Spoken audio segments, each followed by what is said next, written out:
السلام عليكم ورحمة الله وبركاته. أخباركم إيه؟ يا رب تكونوا بأفضل حال. رمضان عدى علينا يا أصدقائي بسرعة البرق. ربنا يتقبل يا رب إن شاء الله من الناس أجمعين يا رب كده، وأيام كلها خير وبركة على الناس كلها يا رب. النهاردة يا أصدقائي هتكلم معاكم عن الحقوق والواجبات للزوجة على الزوج. وطبعا هنا القانون بتاعنا على الأرض القرآن الكريم، واللي ذكر فيه كل حاجة، وهو المفروض ان الناس كلها تمشي عليه. اول حاجة سبحان الله رب العالمين من الحقوق والواجبات للزوجة من الزوج، وهي المهر والصداق.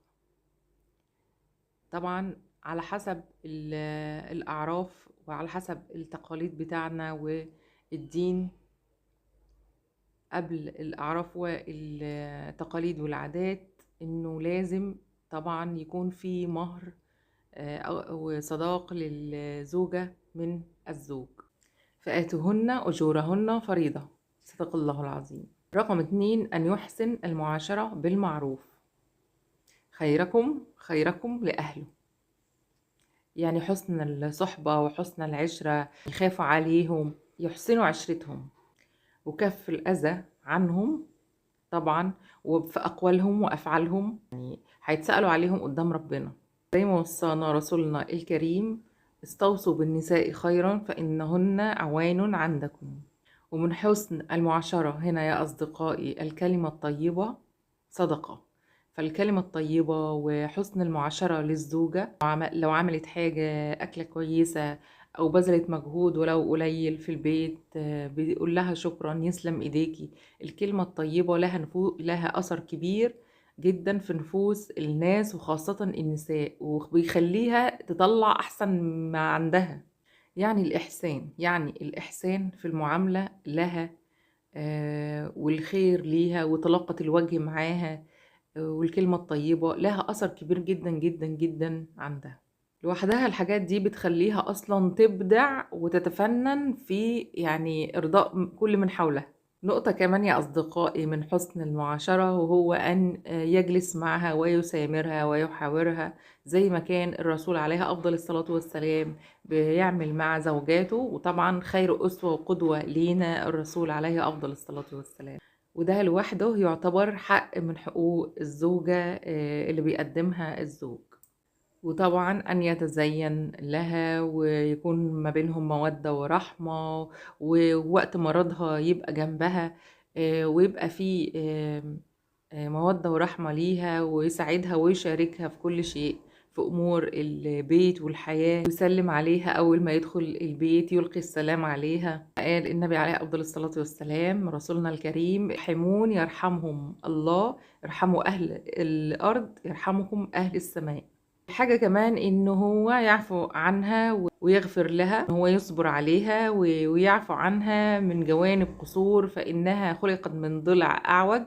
وعلشان خاطر كده لازم يكون الزوج صبور وباله طويل، ويحاول يقوم بكل هدوء وبكل مودة ورحمة وحنان، وأن يصونها ويحفظها ويجعلها تشعر بالأمان.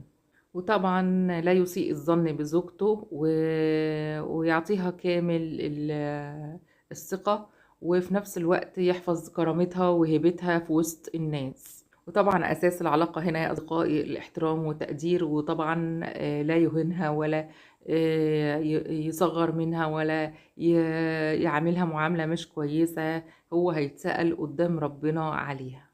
وطبعا من حسن المعاشرة الإنفاق على الزوجة والأولاد على قدر سعته، وإنه يخلي باله عليها، وإنه هيتسأل عليها قدام ربنا وعلى بيته وأولاده. زي ما الرسول قال عليها أفضل الصلاة والسلام: وكفى بالمرء إثما أن يضيع ما يعول. إن الزوج لازم يخلي باله جدا، لأنه هو المسؤول قدام ربنا عن القوامة، وعن إنه يكون مسؤول، ولو حتى شاف جوانب تقصير، إنه لازم يتصرف بحكمة وبعقل جدا في تصحيح الخطأ ده والتوجيه السليم للزوجة، ويعلمها تعليم دينها، ويقرب منها بالمعروف والمودة والرحمة. وطبيعي لازم يوفر لها السكن المناسب للزواج، ويوفر لها كل احتياجاتها النفسية والاجتماعية والمادية وكل شيء، يوفر لها الأمان والإحساس بالطمأنينة،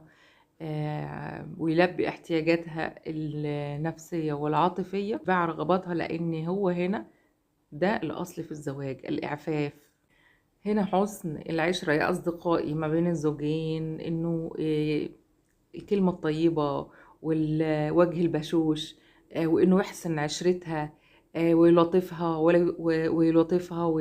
ويدعبها، زي ما كان بيعمل الرسول عليه أفضل الصلاة والسلام لاستمرار الحياة الزوجية، ويطيب خاطرها وقلبها، واستقرار راحتها النفسية دي عامل كبير جدا جدا جدا لاستقرار البيت.